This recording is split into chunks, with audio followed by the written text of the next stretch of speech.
پیغام میں پہنچانا چاہتا ہوں۔ ڈرگ حاصل کرنے کے لیے پیسہ چاہیے، اللیگل طریقوں سے آتی۔ السلام علیکم ناظرین، اس سیریز کے اور ایک ایپیسوڈ میں آپ کا خیر مقدم۔ میں ہوں آپ کا میزبان حاجی عمر۔ مدعا اور مقصد آپ کو پتہ ہی ہے اس سیریز چلانے کا، کہ لوگوں کو، ویورز کو، یوتھ کو اس سیریز سے کچھ فائدہ ہم دے سکیں۔ چونکہ دوسرا ایپیسوڈ آپ نے دیکھا ہوگا کہ کس طرح ہم نے یہ ٹرائی کیا ایک ینگ سوشل ایکٹیوسٹ سے بات کر کے، کہ لوگ اگر خاص طور پر یوتھ کشمیر کی اگر ڈرگ ابیوز میں شکار ہو رہی ہے، ڈرگ ابیوز کی، تو اس کے وجہ کیا ہے۔ آج ہم مورل ویلیوز کو لے کے بات کریں گے، اور امپورٹنس کیا ہے، مورل ویلیوز کتنے امپورٹنٹ رہتے ہیں ہماری ڈے ٹو ڈے لائف میں، ان کی کیا امپورٹنس رہتی ہے۔ آج ہم اس پہ بات کرنے کے لیے، اور ہمارے ساتھ آج ایک خاص مہمان جڑے ہیں اس خاص پروگرام میں۔ میری مراد ہے میر وائز مولوی امیر الدین شاہ صاحب، جو چراغ شریف کی جو خانقاہ فیض پناہ ہے اس کے امام ہیں۔ میر وائز صاحب، سب سے پہلے شکریہ وقت دینے کا۔ کیا وجہ ہے کہ کیا لگتا ہے آپ کو مورل ویلیوز کہیں دکھ ہی نہیں رہے؟ الحمدللہ وقفا وسلام علی عبادہ الذین اصطفیٰ، اما بعد، ادعو الی سبیل ربک بالحکمت والموعظۃ الحسنہ، اما بعد۔ چونکہ جہاں تک اس موضوع کا تعلق ہے تو یہ بہت واسٹ موضوع ہے، تو اس پر اگر مدلل بات کی جائے تو کافی وقت کی ضرورت ہے۔ جی بالکل۔ چونکہ ہم اپنے دو زمانوں کے بارے میں بات کریں گے۔ جی ایک تو ہے ہمارا ماضی، پاسٹ، جی جس کو ہم اپنے اسلاف کا زمانہ مانتے ہیں، جی یعنی باپ دادوں کا زمانہ، جی اور ایک ہے ہمارا موجودہ دور۔ پریزنٹ۔ تو جہاں تک ہمارے پاسٹ کا تعلق ہے، یعنی ہمارے اسلاف کا زمانہ، جی تو اس میں کیا ہوا کرتا تھا؟ یقینی طور پر جو فیسلٹیز آج ہمارے کو مہیا ہیں، جی ڈور سٹیپ پر ہر ضرورت کی چیز دستیاب ہے، تعلیم کے عام چرچے ہیں، جی اور اگر مقابلہ کیا جائے پاسٹ کے ساتھ تو ہمارے اسلاف نے بہت سارے ڈفیکلٹیز کا سامنا کیا ہوا ہے۔ جی تعلیم کا اتنا عروج تو نہیں تھا، فیسلٹیز اس پیمانے پر موجود نہ تھی، جی اور سکولوں کا، کالجوں کا، یونیورسٹیز کا جو ایک جال ہم آج دیکھ رہے ہیں، تو ماضی میں ایسا کچھ نہیں تھا۔ جی تعلیم کم تھی، لیکن جہاں تک جن کو آپ انگریزی میں مورل ویلیوز کا نام دیتے ہیں، تو عرف عام میں ہم جب اپنی لینگویج میں کشمیری میں بات کرتے ہیں یا اردو میں بات کرتے ہیں، تو ہم ان کو اخلاقی قدریں مانتے ہیں۔ جی ماضی کے دور میں تعلیم تو بہت کم ہوا کرتی تھی، جو بچے ہوا کرتے تھے زیادہ سے زیادہ ان کو مکتبوں میں تعلیم ملتی تھی، یا پرائمری تک سکولوں میں تعلیم ملا کرتی تھی۔ لیکن اگر ہم دیکھیں کہ پرانے زمانے کا مکتب یا ایک چھوٹا موٹا ایک مدرسہ یا سکول جس کو کہتے ہیں،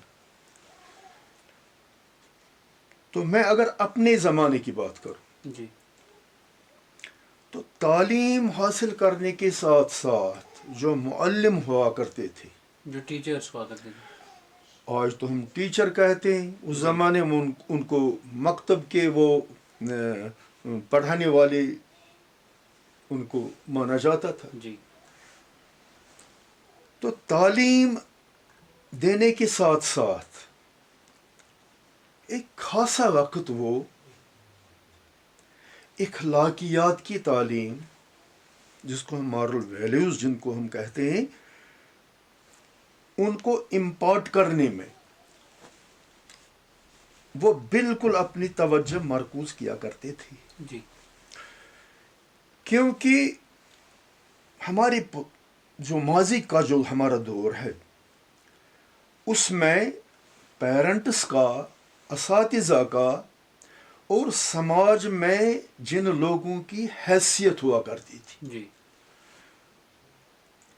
ان کا تو سینٹرل فوکس اس بات پر رہتا تھا کہ تعلیم اگر دی جائے لیکن اس میں تعلیم لینے والے بچے کی کردار سازی نہ کی جائے وہ تعلیم سے کام کی نہیں ہے، تو اس تعلیم کا حاصل کرنا کوئی مقصد کوئی نہیں ہے. مقصد ہی نہیں رہا. جی تو میں اپنے زمانے کی بات کروں کہ ہمارے زمانے میں سکولز میں، کالجز میں، ایون کہ یونیورسٹیز میں سلیبس میں بالکل اخلاقیات شامل ہوا کرتی تھی. جی میر بھائی صاحب، یہاں پہ آپ نے دور ماضی کا ذکر آپ نے کیا.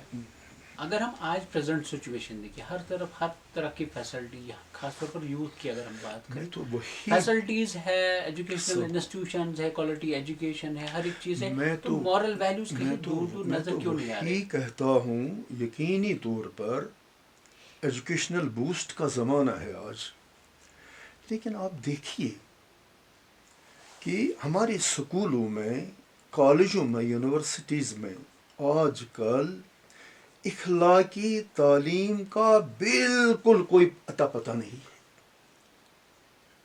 کوئی اتا پتہ نہیں.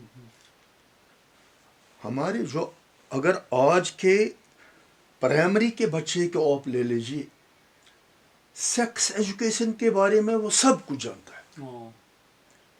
سیکس ایجوکیشن کے بارے میں اس کی انفارمیشن اتنی فرم اور مضبوط ہے کہ سننے والا، دیکھنے والا دنگ رہ جاتا ہے کہ جو باتیں ماضی کے زمانے میں 25-30 سال تک بچوں کو اس حوالے سے نہیں پتہ تھی، پتہ نہیں ہوا کرتی تھی، تو آج کے پرائمری کلاس کے بچوں کو اس میں کتنی مہارت ہے. تو وہیں پر آپ اگر ان کے اخلاقی سٹینڈارڈ کو آپ چیک کرنا چاہیں گے تو وہ بالکل زیرو ہے. وجہ کیا ہے؟ ہمارے اسکولوں میں ابتدائی زمانے میں، اسلاف کے زمانے میں اخلاقیات اور اخلاقی تعلیمات جو ہوا کرتی تھی وہ تو سلیبس کا ایک حصہ ہوا کرتی تھی. تو اس طریقے سے ایک بچے کی جو اسکولوں میں نرشمنٹ ہوا کرتی تھی، تو اس میں تعلیم دینے کے ساتھ ساتھ ان کو اخلاقیات سے مزین کیا جاتا تھا.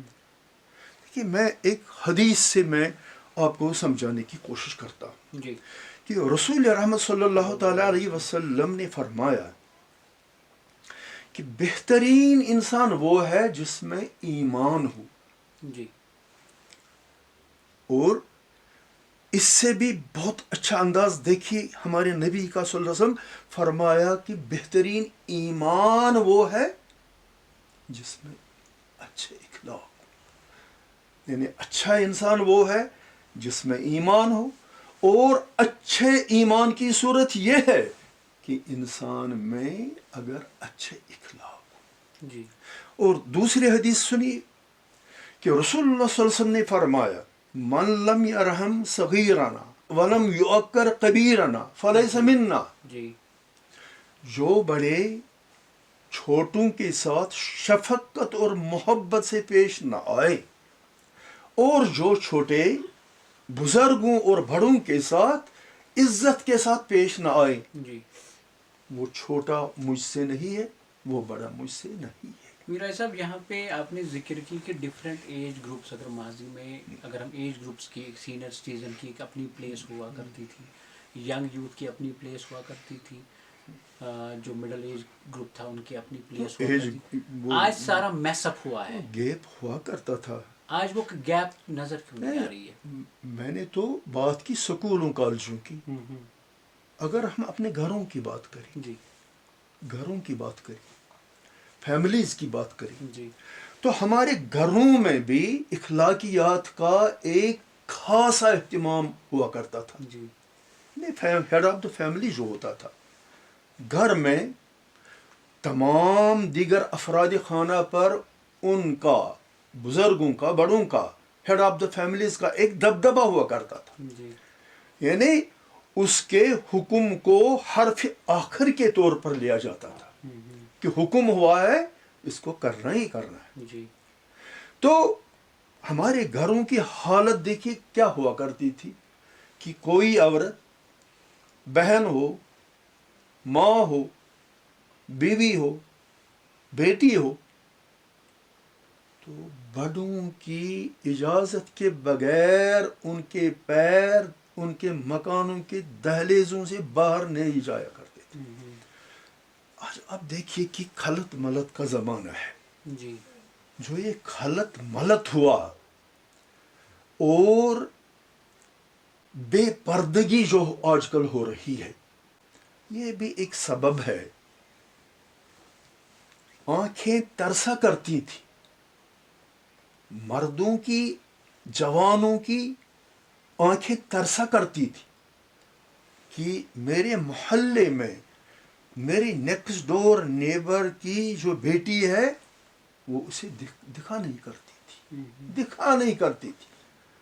تو آج سب کچھ کھلا ہے, مکسڈ ایجوکیشن ہے, اور سیکس ایجوکیشن اسکولوں میں دی جاتی ہے. تو بلوغیت جو 10-15-20 سال بعد بچوں میں جو بلوغیت آ جاتی تھی اس حوالے سے, تو آج وہ بچوں میں پائی جاتی. یہ ایک ریزن ہے کہ مورل ویلیوز کیوں کم ہو رہے. جی اور اس کے ساتھ ساتھ دوسری سب سے بڑی چیز یہ ہے کہ تعلیم حاصل کرنا جو ہے, اس کے پیچھے آج موٹیو کیا ہے.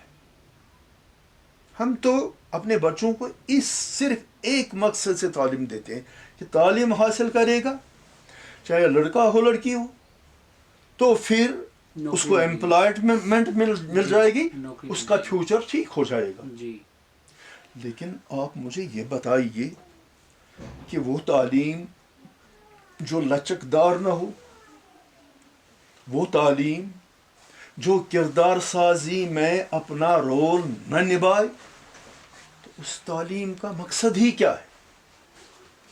ایک تو یہ ہے, اور دوسری سب سے بڑی اس جو آج بے رہروی ہے, جی جو عام طور پر آج آپ جدھر بھی اپنی نظر دوڑاؤ, بے حیائی, بے رہروی, اور وہ سماجی اتھل پتھل جسے بولتے ہیں,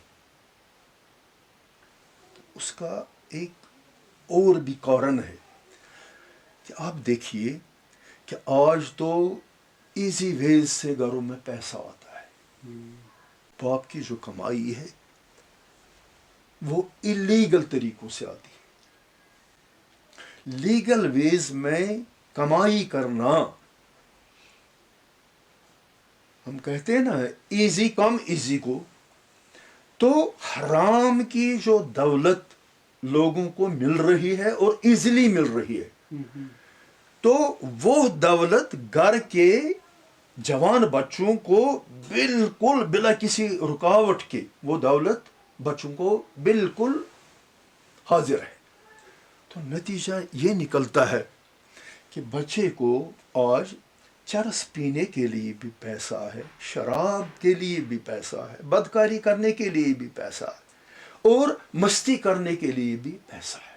میں ایک اور ایک مضبوط حدیث مجھے یاد آ رہی ہے کہ رسول اللہ صلی اللہ علیہ وسلم نے فرمایا الشباب شعبۃ من شعبۃ جنون، کہ یہ جوانی کا زمانہ جو ہوا کرتا ہے، جوانی یہ جنون کے شعبے سے ہے. جی یعنی اگر بچہ بڑا ہو رہا ہے، اس کا شعور بڑھ رہا ہے، اس کی نظریں 400 دکھ رہی ہیں، اگر اس پیریڈ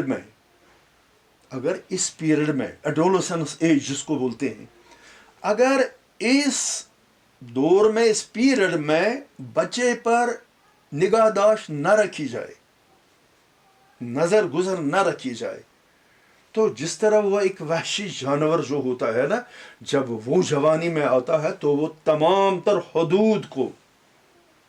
میرا صاحب آپ نے ٹین ایجز کی بات کی کہ جہاں پہ ایک انسان کو پتہ نہیں ہوتا ہے کہ اس کو کس راستے پہ جانا ہے. اگر ہم اپنے کشمیر کی بات کریں، یہاں ڈرگ ابیوز میں لوگ زیادہ شکار ہو رہے ہیں. بالکل ہو رہے ہیں. کس طرح آپ دیکھ رہے ہیں اور ہم کیسے ان چیزوں کو کنٹرول کر سکتے ہیں؟ دیکھیے مجھے ایک بات بتائیے، آپ ڈرگ حاصل کرنا تو کوئی بائیں ہاتھ کا کھیل تو نہیں ہے. ڈرگ حاصل کرنے کے لیے پیسہ چاہیے، جی اس کے لیے ایونیوز چاہیے. جی تو محنت مشقت کر کے جو پیسہ کمایا جاتا ہے، تو اس محنت مشقت کے پیسے کو جب خرچ کرنے کی باری آتی ہے تو بالکل ایک نظام اور ایک سسٹم کے تحت اس کو خرچ کیا جاتا ہے. اب مجھے یہ بتائیے کہ گھر کا بچہ ہے، صبح کو نکلتا ہے، وہ صبح گھر سے نکلتا ہے، شام کو لوٹ کے واپس آتا ہے. میں تو صرف لڑکوں کی بات نہیں کرتا، لڑکیوں کی بات. میں تو دونوں کی بات کرتا ہوں. گھر جب آتا ہے تو کیا آپ کو ایسا لگتا ہے کہ پرانے زمانے میں ایسا ہوا کرتا تھا کہ اکاؤنٹیبلٹی ہوا کرتی تھی؟ کس ٹائم جانا ہے، کس ٹائم آنا نہیں، ہے. اتنا ہی نہیں ہے ہوتا تھا کہ آپ اگر گئے تھے، کہاں گئے تھے، ایک پراپر چیک ان کس مقصد سے گئے، پراپر چیکنگ ہوا کرتی تھی. جی لیکن آپ دیکھیے، بیٹا ہو بیٹی ہو، صبح کو نکلتی ہے، باپ یا ماں آج یہ جسارت نہیں کر سکتے کہ بچے سے پوچھے ذرا مجھے بتائیے کہ آج آپ کو کہاں جانے کا پروگرام ہے. اگر آپ کو سری نگر جانا ہے تو آپ کو کتنا پیسہ چاہیے؟ پتہ ہے کہ آنے جانے میں 200 روپیہ خرچ ہو جائے گا. جی لیکن اگر یہ بچہ پیرنٹ سے یہ ڈیمانڈ کرتا ہے کہ مجھے 2000 روپیہ چاہیے، مجھے 1000 روپیہ چاہیے، تو ماں اور باپ کو یہ سوچنا چاہیے کہ اگر اس نے دن بھر 2000 روپے خرچ کیے کس تو پہ کیا اس سے پوچھا نہیں جا سکتا کہ کیا آپ نے؟ جی آپ نے کیا کیا؟ جی. آج کل جو یہ اکاؤنٹیبلٹی ہمارے گھروں میں ہے، ہماری سوسائٹی میں، ہمارے سکولوں میں، ہمارے کالجز میں، ہمارے محلوں میں، تو یہ اکاؤنٹیبلٹی بالکل سمجھ لیجئے کہ ختم ہو چکی ہے. میرا صاحب آخر پر ہم جاننے کی کوشش کریں گے کہ کس طرح ہم سدھار لا سکتے ہیں ان چیزوں میں. دیکھیے، تباہی تو ہمارے ہاتھوں کی لائی ہوئی ہے. جی ایک زمانے میں ہمارے اس کشمیر کی وادی کو رشواری کے نام سے جانا جاتا تھا. جی تو آپ کو پتہ ہے کہ اس کے پیچھے راز کیا ہوا کرتا تھا؟ کشمیر میں ہمارا جو زندگی گزارنے کا جو ایک طریقہ ہوا کرتا تھا، بڑے چھوٹوں کے ساتھ شفقت برتا کرتے تھے، چھوٹے بڑوں کی عزت کیا کرتے تھے. محلوں میں جو بزرگ لوگ ہوا کرتے تھے تو ان کا پورے محلے پر دبدبہ ہوا کرتا تھا. جی گھروں پر نظر رہتی، بچوں پر نظر رہتی. تو وہ سارا سسٹم جو ہے پچھلے تقریباً 10-20 سالوں سے ہمارا وہ سارا یہاں کشمیر کا وہ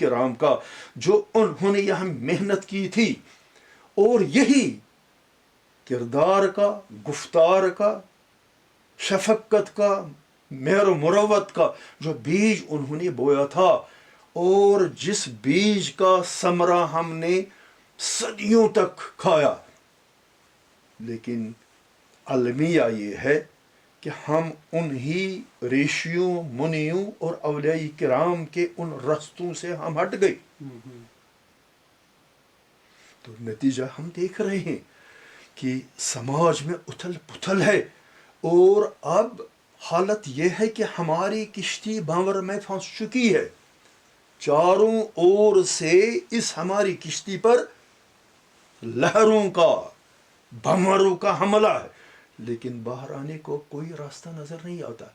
تو میں مختصراً آپ تک یا آپ کے ذریعے بچوں تک، جوانوں تک یہ پیغام میں پہنچانا چاہتا ہوں کہ زندگیاں انمول ہیں، اور وقت جو کسی کا انتظار نہیں کرتا، اپنے قیمتی وقت کو اور اپنی قیمتی زندگیوں کو اس طریقے سے جہنم میں مت دھکیلیے. آج کا دن گیا، کل کو جا کے اگر ہم کتنی بھی کوشش کریں کہ گزرا ہوا کل لوٹائے، وہ لوٹ نہیں سکتا. تو جو برائیاں آج کشمیر کی اس پوری ملت میں، ہمارے گھروں میں، ہمارے ایجوکیشنل انسٹیٹیوشنز میں، اور پوری سوسائٹی میں جو اتھل پتھل ہے، اسے باہر آنے کا ایک ہی طریقہ ہے. ایجوکیشن لے لو، تعلیم حاصل کرنا ضروری ہے، لیکن اس تعلیم کو لچکدار بنانے کے لیے اور اس کو ثمر آور بنانے کے لیے اپنے اخلاق سدھارا کرو. مارل ویلیوز کو پھر سے بحال کرو، کیونکہ مارل ویلیوز جو ہیں وہ ویسے کے ویسے جو آج سے 14 سال پہلے تھے، اسی صورت میں، اسی شیپ میں اور اسی انداز میں آج بھی اگر ہم چاہیں تو اپنی زندگیوں میں ان مارل ویلیوز کو ہم اتار سکتے ہیں. لیکن قرآن مقدس کی آیت ہے لَيْسَ لِلْإِنسَانِ إِلَّا مَا سَعَى، کہ تب تک ہمیں کچھ بھی نہیں مل سکتا جب تک نہ ہم کوئی چیز حاصل کرنے کے لیے کوشش کریں. تو ہم بہت کچھ کھو چکے ہیں، بہت کچھ کھو چکے ہیں. جن کے سروں پر دستار ہوا کرتے تھے، ان کے ان دستاروں کو لوٹا گیا. میں وضاحتاً آپ کو یہ بات بتاؤں کہ بڑوں کے دلوں میں چھوٹوں کے لیے پیار نہیں ہے، اور چھوٹوں کے دلوں میں بڑوں کے لیے عزت وقار کی بات ہی نہیں ہے. اگر اس طریقے سے ہم زندگی پر گامزن ہوتے رہے تو وہ زمانہ دور نہیں کہ پھر کتابوں میں ہماری داستان رہے گی، ہمارا وجود مٹنے کو ہے. ہماری زندگیاں اگر اسی طریقے سے آوارہ زندگی، بیہودہ زندگی، بے سوچ زندگی، بے فکر زندگی اب اگر ہم گزارتے رہے تو وہ وقت دور نہیں کہ ہمیں پچھتانا پڑے گا، لیکن پھر حاصل کچھ نہیں. شکریہ امیر بھائی صاحب ہمیں وقت دینے کے لیے. اور ناظرین، دور ماضی کی بات ہوئی کہ ایجوکیشن کا اتنا بڑا نیٹ ورک نہیں تھا، لیکن مارل ویلیوز تھے. ہر ایک انسان کو پتہ تھی کہ ہر ایک ایج گروپ کا ایک ریسپیکٹ ہوا کرتا تھا. اور میر بھائی صاحب کا یہ بھی کہنا تھا کہ اگر ہم نے مارل ویلیوز کو امپورٹنس نہیں دی تو وہ دن دور نہیں ہوگا جب حالات اس سے بری ہوگی. اگلے ایپیسوڈ میں کسی نئے مہمان کے ساتھ آپ کی ملاقات کرائیں گے. دیجیے اجازت. اللہ نگہبان.